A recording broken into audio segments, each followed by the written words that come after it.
ये कहानी है उन हाथों की जो अलग अलग शरीर से जुड़े हैं, लेकिन एक साथ मिलकर देश बदलने का प्रयास करते आए हैं। ये कहानी है इन सभी हाथों की जो धीरे धीरे जुड़ते गए, सेवा की आशा में आगे बढ़ते गए। जिन हाथों का बचपन कचरा उठाते हुए व्यतीत हो रहा था, उन उंगलियों में आशा की कलम दे पाए हैं।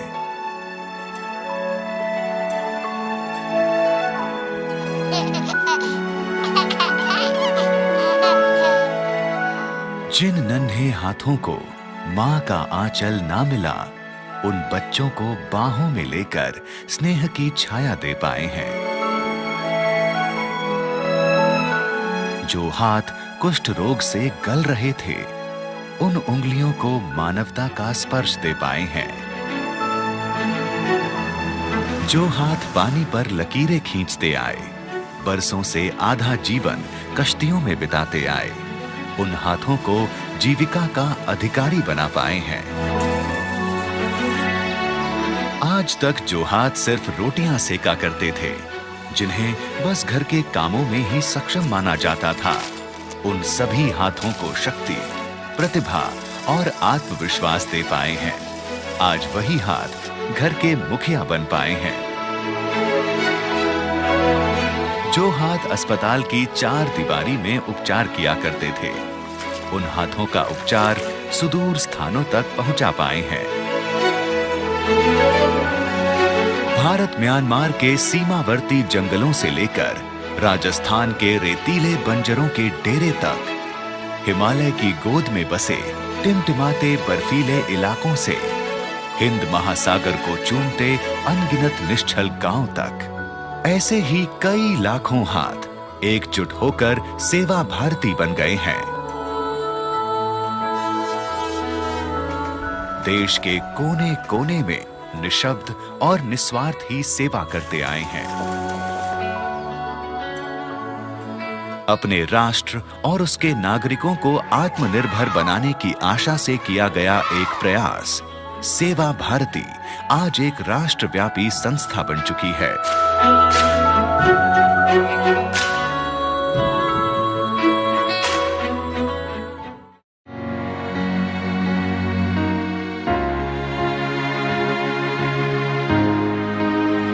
बड़े बड़े शहरों की छोटी छोटी बस्तियां, जयपुर के भव्य महलों के बीच ऐसी ही कुछ बस्तियां हैं, जहां बच्चे बगीचों की जगह कचरे के मैदानों में खेलते हैं। इन नन्हे पैरों ने कभी किसी पाठशाला में कदम नहीं रखा था।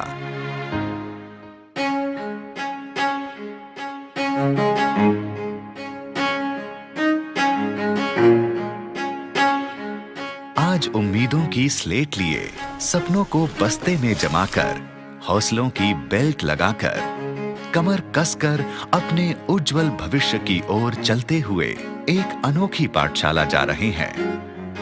एक ऐसी पाठशाला जिसके दरवाजे हर किसी के लिए हमेशा खुले हैं।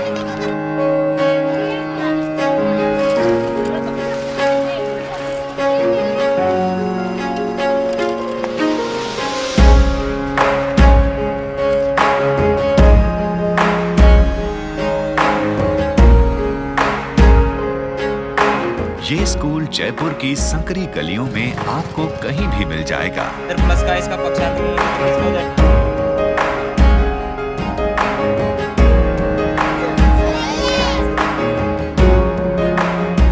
इस पोर्टेबल पाठशाला की जननी है श्रीमती विमला। वे खुद सिर्फ 8वीं पास हैं, लेकिन इन्हीं की इच्छा और प्रयास के कारण ये पाठशाला साकार हो पाई। कुछ 15 साल पहले इन्होंने अपने घर के पास बसी बस्तियों के बच्चों की देखभाल करना शुरू किया। उनको शिष्टाचार और स्वास्थ्य संबंधी बातें सिखाईं और धीरे धीरे उन्हें पढ़ाना शुरू किया। राधा उन्हीं बच्चों में से एक थी।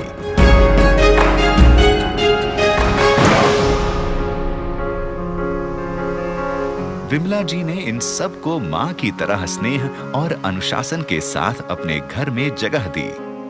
आज वे सब हाई स्कूल पहुंचकर उनके इस प्रयास को आगे बढ़ा रहे हैं। ये छोटा सा कदम बड़ी तेजी से सफलता की ओर। आकांक्षा उनके अंदर जागृत हो, इसकी आवश्यकता है। जो जीव है, चेतना युक्त प्राणी है, वो सम्मान की भूख रखता है। हम अपने सेवा के द्वारा उसके सम्मान की भूख को भी जगाना चाहते हैं। केवल आवश्यकताओं की पूर्ति करना यह हमारा उद्देश्य नहीं कि जाति, बिरादरी, पंथ, संप्रदाय, इन भेदों से ऊपर उठकर हमने काम करना चाहिए। इसलिए व्यक्ति संकट में है, उसकी सहायता करना यह अपना धर्म है। इसलिए अपने यहाँ पर चिंतन में जो कहा गया, सेवा यह परम धर्म है।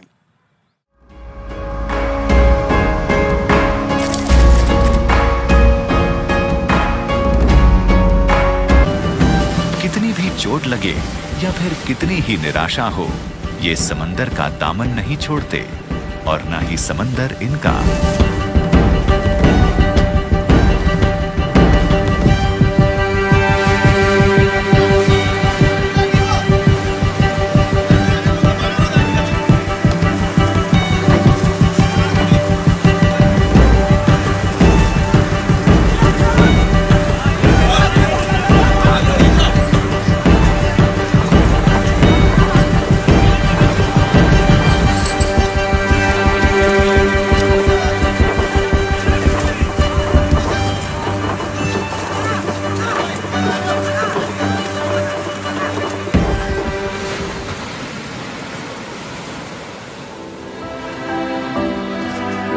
करीब 93% मछलियां बड़े यांत्रिक जहाजों से पकड़ी जाती हैं और ये जहाज समुदाय के कुछ समृद्ध लोगों के पास ही मौजूद हैं, जिसके कारण कई गरीब मछुआरों का शोषण होता आया है।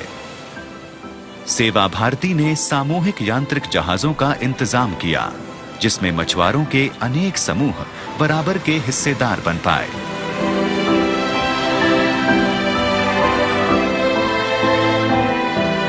सेवा भारती के शुभचिंतकों से मिला प्रारंभिक धन उन्हें एक ब्याज मुक्त ऋण की तरह उपलब्ध कराया गया और आज वही लोग जो खुद इन जहाजों पर मजदूर थे, उन्हीं जहाजों के मालिक हैं।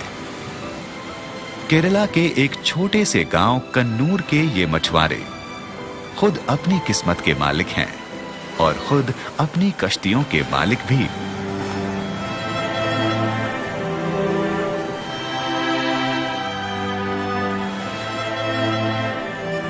അതിൻ്റെ ഒരു തോണിയും പാലൻ്റെ ഒരു 18 അംഗ ഗ്രൂപ്പാണ് തലായിലിപ്പോൾ ഈ തോണിയും പാലവും നമുക്ക് ഇട്ട് തന്നിട്ട് നമ്മുടെ ഉപജീവന മാർഗത്തിന് നമ്മൾ ജോലിക്ക് പോയിക്കൊണ്ടിരിക്കുകയാണ്.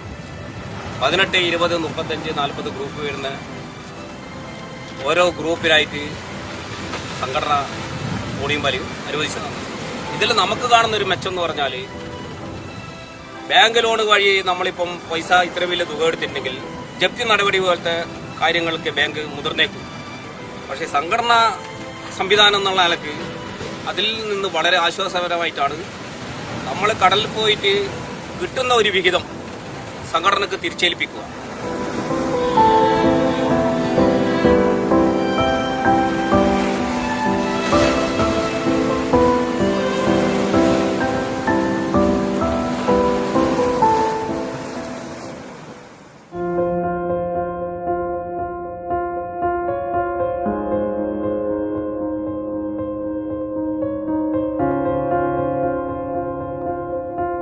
ना अपनों का साथ मिले, ना जलपान नसीब हो, कोई अमीर हो चाहे गरीब हो, हाड़ मांस का बना मनुष्य पानी सा गल जाता है। कितने ही नुस्खे हों, कितने ही हाकिम हों, बूढ़े जवान सब एक ही ज्वर से तपते हैं। चाहे जितना हो मनोबल, इन पट्टियों के पीछे सब कुछ दब जाता है।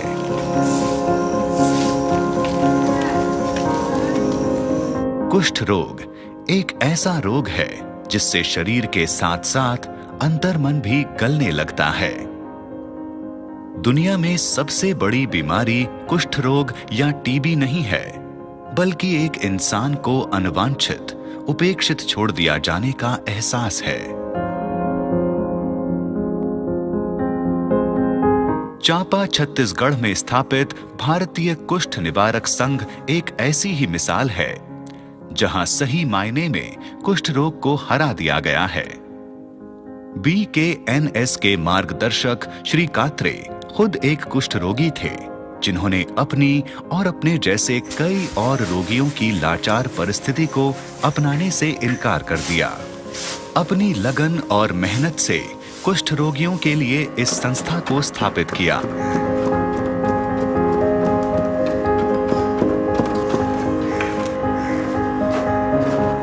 कुष्ठ रोग से पीड़ित लोगों के लिए जीविका के कई साधन बनाए गए।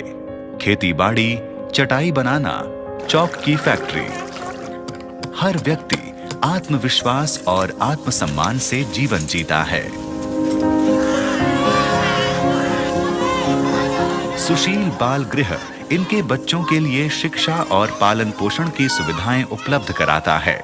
आधुनिक चिकित्सा से 2500 कुष्ठ रोगियों को अपाहिज होने से बचाया गया और 30,000 रोगियों को MDT से ठीक किया गया है।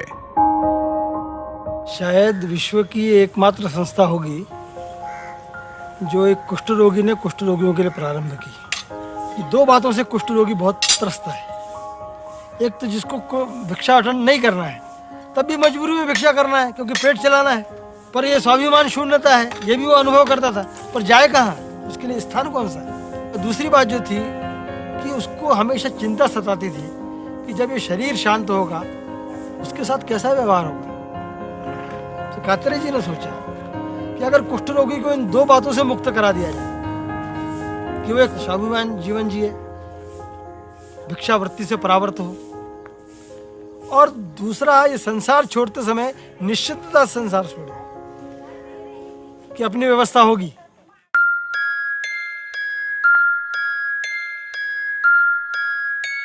ये एक बड़ा संयुक्त परिवार है। हर रिश्ता खून का तो नहीं, लेकिन मानवता का रिश्ता है। अपना दर्द भी एक साथ बांटते हैं और अपनी खुशियां भी।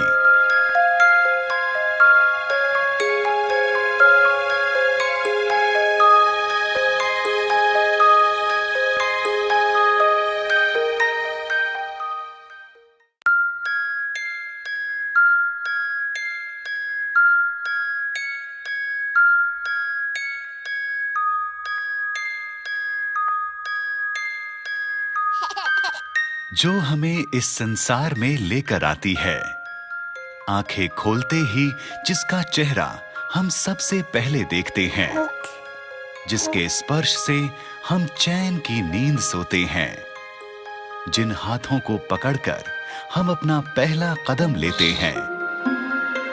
ममता के उस स्पर्श, उस आंचल की छांव से अनभिज्ञ है ये मासूम बच्चे, लेकिन फिर भी स्नेह से वंचित नहीं हैं।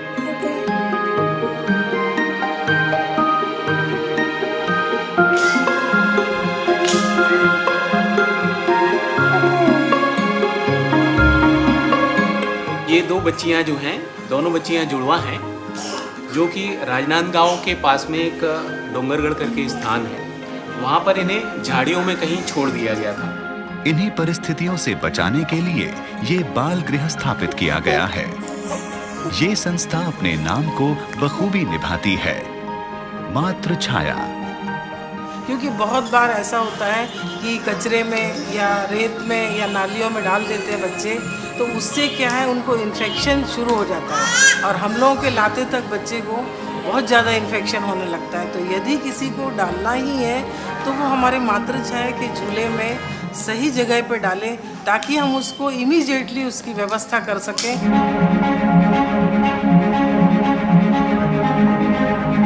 एक माँ की तरह स्नेह और परवरिश प्रदान करती ये संस्था इन नन्हे बच्चों के लिए एक बड़ा परिवार है।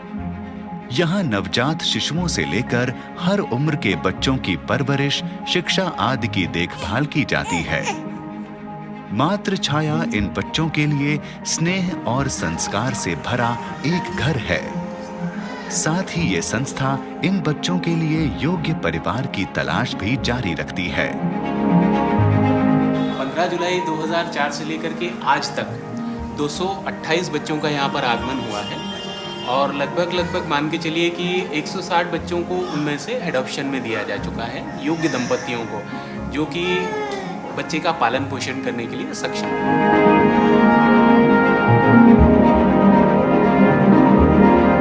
मातृछाया के निरंतर निस्वार्थ प्रयास से कई अनाथ नन्हों को परिवार मिले हैं और कई सूने आंगनों में किलकारियां गूंजी हैं।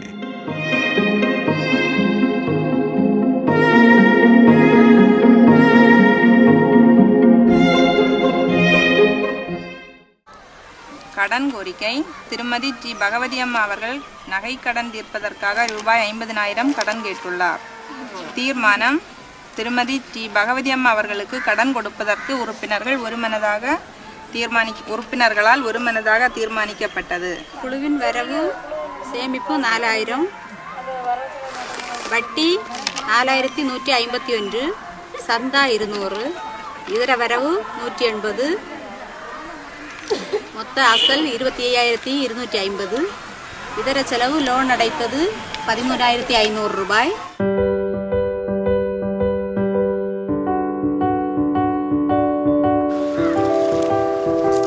कितने ही अद्भुत रूप हैं इनके, सूरज की किरणों से खिलकर, पानी सी हर आकार में ढलकर आगे बढ़ती जाती हैं।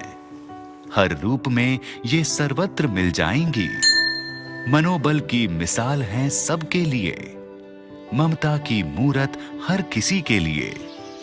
शक्ति इनकी अप्रतिम है, ये नारी शक्ति कहलाती है। இது வந்து இருக்குதுக்கு இல்லடம் இல்ல கல்யாணம் பண்ணி கொடுத்தது நெட்டாங்கோடு. அவங்க ஒரு 6 மாதம் போல் 1 வருஷம் போல் என் கூட இருந்துக்கிட்டு அப்புறமா அவன் வேற போய் கல்யாணம் பண்ணிட்டு வேற போய் இருந்தாச்சு. எனக்கு ஒரு பிள்ளைய தந்துட்டு அப்புறமா அந்த பிள்ளைய கொண்டு வந்து வளர்க்குறதுக்கு ரொம்ப கஷ்டப்பட்டு வளர்த்துக்கிட்டு. इन्हीं स्त्रियों को अपना महत्व साकार करने के लिए प्रोत्साहित कर रही है सेवा भारती। इसी शक्ति से खुद को आत्मनिर्भर बनाने के विभिन्न तरीके सिखाती है महिला स्वावलंबी समूह।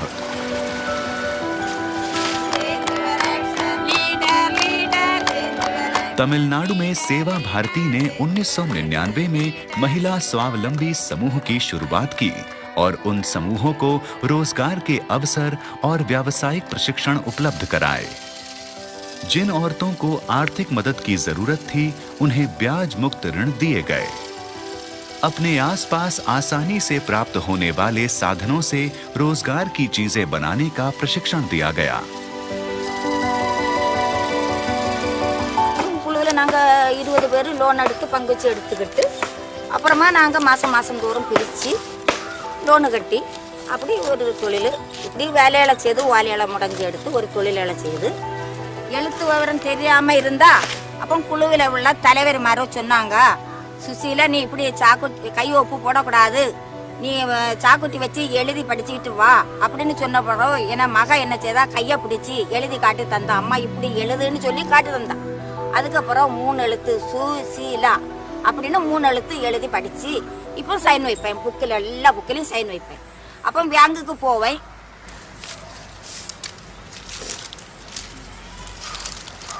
எப்படியோ குழுவில் எல்லாம் சேர்ந்துட்டு ஒரு பிள்ளை கரையாத்தன்னு சொல்லிட்டு சேர்ந்தோம். நம்ம பாடு தானே, தின்னாட்டா என்ன குடிக்காட்டா என்ன, பிள்ளையா ஒருத்தன் கையில் பிடிச்சி கொடுத்து நம்ம இது தானே. நமக்கு தும்பு ஓட்டிப்பான். Monday market பிளாக்கோடு.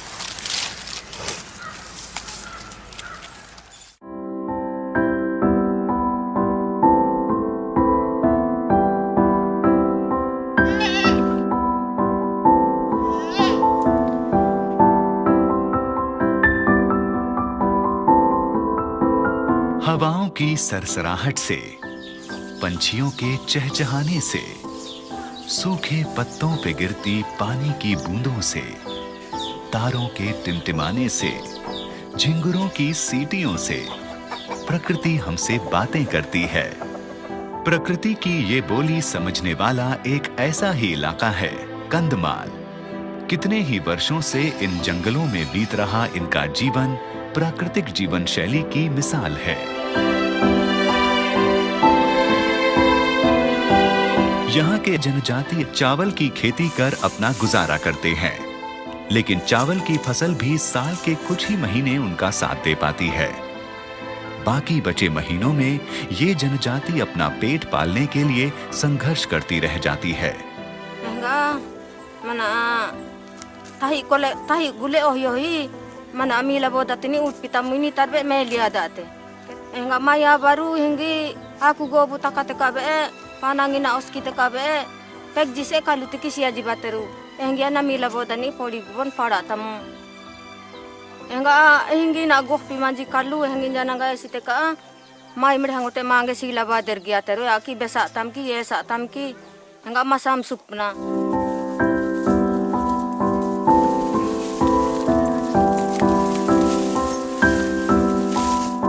Self help groups की सफलता का सबसे बड़ा उदाहरण मिलता है कंधमाल में।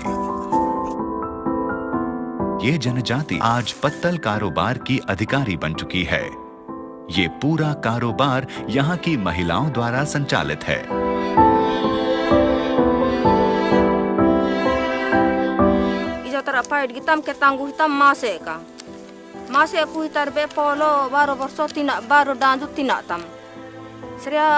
buti kuli ye sia sadisi isinga tebe mana 8 maso 9 maso se tinjinam srea mana soru sasebe aku ronda tapinam hintara pana usainam nga dukan tani prapinganam srea soru bali trete kanebe ibta kanga aka ta kanga iman mila boda betin ba parbi manamu mila boda nebe ke podi gipki manamu nga kahe tara sakitini sakiamu ajanja patara saki।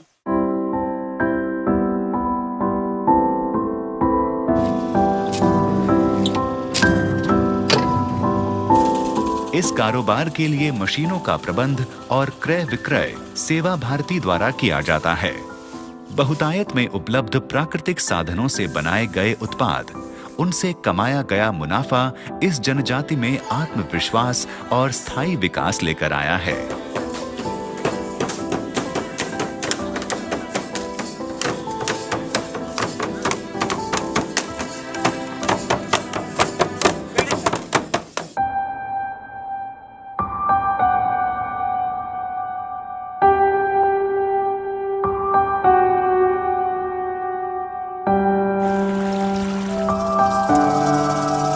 पुरातन समय से हस्तशिल्प कला इन वनवासियों के लिए एक सांस्कृतिक धरोहर के रूप में मौजूद है। अरुणाचल के मूल निवासी इस कला का कई सालों से अभ्यास करते आ रहे थे। इन वनवासियों का हस्तशिल्प कौशल और नवाचार बढ़ाने सेवा भारती कई प्रशिक्षण शिविर आयोजित करती है।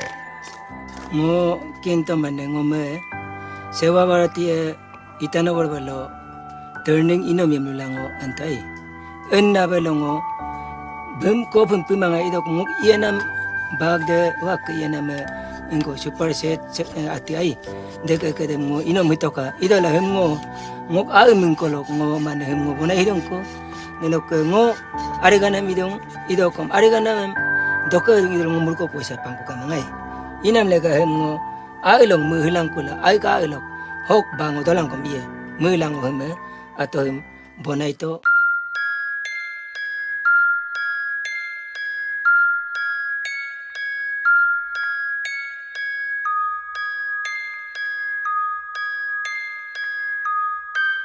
भारत एक कृषि प्रधान देश है। अगर किसानों को खेती के लिए सही शिक्षण ना दिया जाए तो क्या सिर्फ मशीन से वे बेहतर फसल उगा सकते हैं?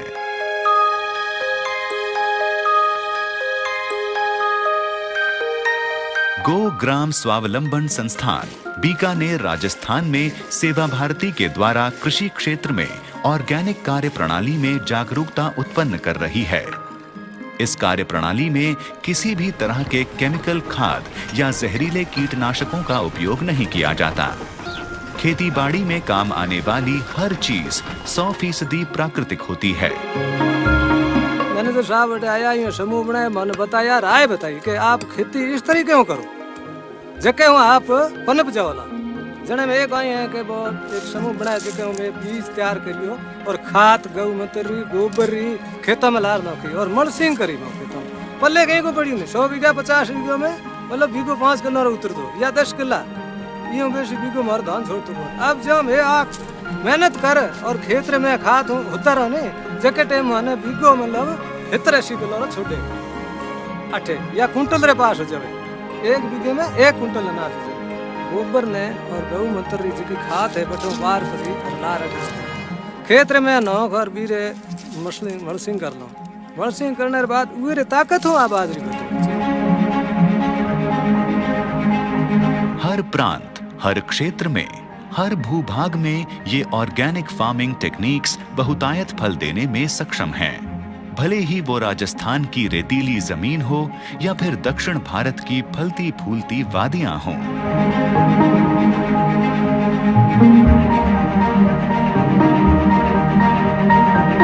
सेवा भारती ऐसी कई परियोजनाओं को देश भर में प्रोत्साहन और समर्थन दे रहा है। तीर्थहल्ली के कृषि प्रयोग परिवार में किसानों को ऑर्गेनिक प्रणाली में नियमित प्रशिक्षण दिया जाता है। पर्यावरण के अनुकूल कृषि से होने वाली बचत और फायदे इन किसानों का जीवन स्तर बेहतर बनाते हैं। So they were also trying to find out which botanical they can use, how they can manufacture their own pesticides. They call it as biopesticide also. We are covering nearly 1,58,000 acres throughout the state under organic farming. Now there are many farmers who are getting more yield in organic farming better than chemical farming also.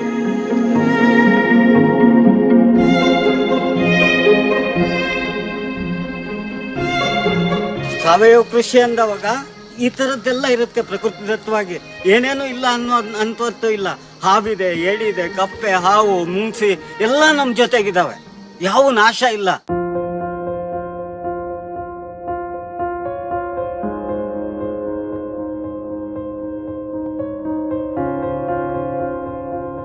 प्रकृति हमें अपने संसाधन देने में कभी भेदभाव नहीं करती, लेकिन मनुष्य प्रकृति के साथ भेदभाव जरूर करता है और इसी का नतीजा है कि आज कई छोटी छोटी नदियां तेजी से नालों का रूप लेती जा रही हैं।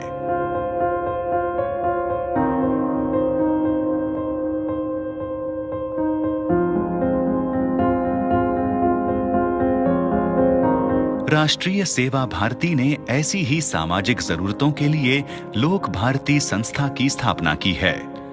ये संस्था बड़े शहरों की प्राकृतिक जरूरतों पर निगरानी रखती है। ये नागरिक अपनी अपनी व्यस्त दिनचर्या में से कुछ समय निकालकर लखनऊ की गोमती नदी का सफाई अभियान पूरा कर रहे हैं।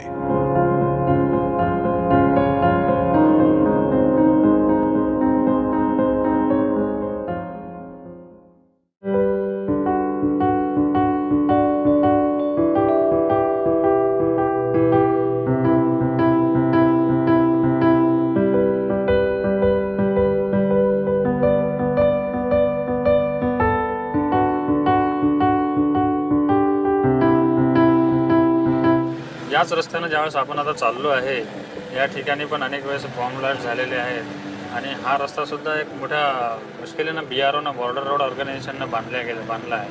रस्त्याचं काम करणारे कॉन्ट्रॅक्टर्स यांनासुद्धा धमक्या देण्यात येतात, मारण्यात येते आणि अनेकांना नक्षलवाद्यांची भीती वाटत असल्यामुळे या भागाने सरकारी कर्मचारीसुद्धा त्यांच्या ड्युटी असले तरी पण त्या ठिकाणी व्यवस्थित करत नाहीत।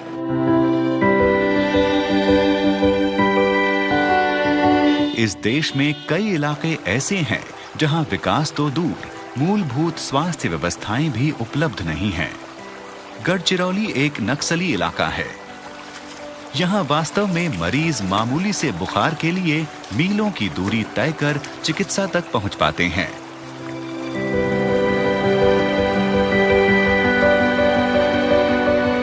हफ्ते में एक बार आने वाले ये डॉक्टर इस गांव और आसपास की कई जगहों की इकलौती उम्मीद है।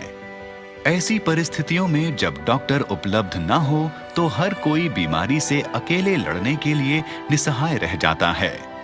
इसी हाल को बदलने के लिए डॉक्टर सुरेश दामबोले ने कुछ स्थानीय लोगों को प्रशिक्षण दिया है। सेवा भारती ने ऐसी योजनाओं को बढ़ावा दिया और स्थानीय स्वास्थ्य कर्मियों को साधन उपलब्ध करवाए। याच्यामधूनच असं लक्षात आलं की आपण तर 8 दिवसातून इथे एकदाच येतो, मग उरलेले दिवस हे लोक काय करणार, औषधीची जर गरज पडली तर. मग अशा वेळेस लक्षात आलं की याच गावातले जर एखादा हेल्थ वर्कर, आरोग्य रक्षक जर आपण ठेवले आणि त्यांनी जर एक प्रथमोपचार म्हणून काही औषधी दिली तर 4-5 दिवस त्यांचे निघू शकतात. आणि मग आम्ही गावांमध्ये शीतल वेगळादी झालं, मीना मट्टामी, मीना गोटा अशा त्याच समाजातल्या, माडिया समाजातल्याच काही महिला अत्यंत चांगल्या प्रकारे त्या काम करत आहेत.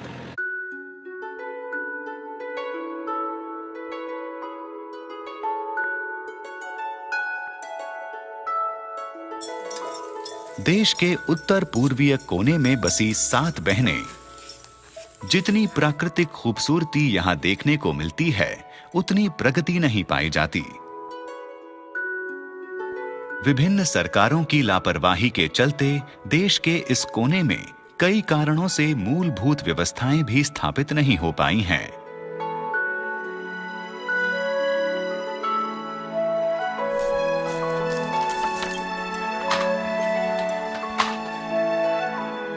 इन्हीं हालातों को सुधारने के लिए सेवा भारती ने यहां स्वास्थ्य सेवा की संस्था स्थापित की है।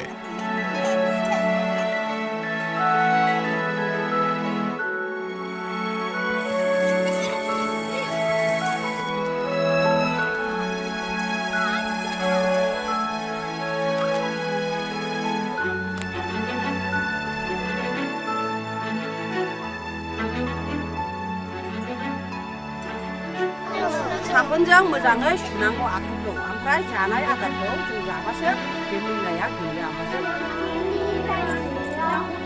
इन सेवा परियोजनाओं को नाम दिया गया आरोग्य मित्र। एक ऐसा मित्र जो हर पल साथ निभाए, बच्चों के साथ बच्चा बनकर स्वास्थ्य के सही मायने बतलाए, गृहिणी की सबसे प्यारी सहेली हो, हर परिवार का हिस्सा बन जाए, बेटी की तरह बड़े बूढ़ों की सेवा कर हर ज्वर, हर कष्ट से मुक्त कराए। आरोग्य मित्र जो हर पल साथ निभाए। इस परियोजना के मुख्य चालक होते हैं आरोग्य मित्र या ग्रामीण स्वास्थ्य कार्यकर्ता। इस परियोजना की विशेषता ये है कि हर आरोग्य मित्र स्वेच्छा से ये भूमिका निभाता है। इस परियोजना में गांव के युवाओं को मूलभूत चिकित्सा में प्रशिक्षित किया जाता है। एक आरोग्य मित्र हर महीने कम से कम 50 लोगों की मदद करती है। वर्तमान में करीब 4500 से अधिक आरोग्य रक्षक वनवासियों की सेवा कर रहे हैं।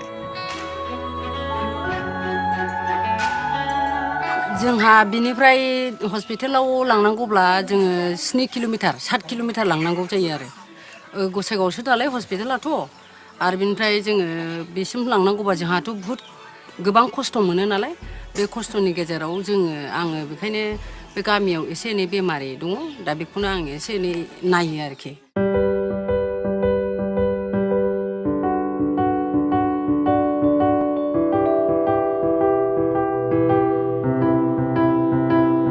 जून 2013 की मूसलाधार बारिश और बाढ़ से आए प्रलय से उत्तराखंड आज भी उभरने की कोशिश कर रहा है। उस बाढ़ के बाद से सेवा भारती निरंतर उत्तराखंड के राहत कार्यों में लगी है। कई प्रभावित इलाकों में प्राथमिक चिकित्सा केंद्र और शिविर लगाए जाते हैं। देश भर के कई मेडिकल छात्र और डॉक्टर्स स्वेच्छा से यहाँ इलाज करने आते हैं। सारा शरीर दर्द जमजाट अच्छा ऐसी एक्सरसाइज करनी है डेली? हाँ करना है ऐसा।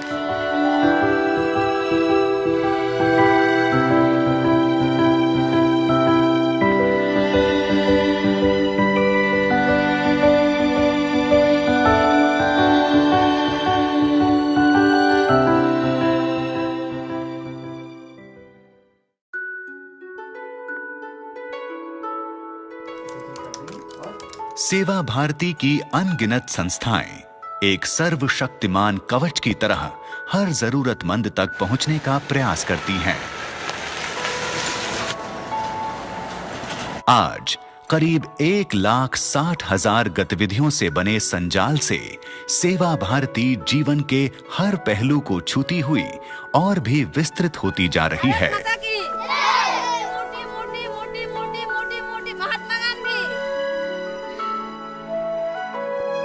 इन सभी लोगों के बीच कोई वास्तविक संपर्क न होते हुए भी मानसिक एकता है। किसी भी प्रकार की वित्तीय सुविधा न होते हुए भी ये सभी सदस्य स्थानीय संसाधनों की वृद्धि करते हुए किफायत से उनका उपयोग करते हैं। सवाल ये है कि इन्हें एकजुट कौन करता है? इन सारे हाथों को एक दूसरे से जोड़ती शक्ति क्या है?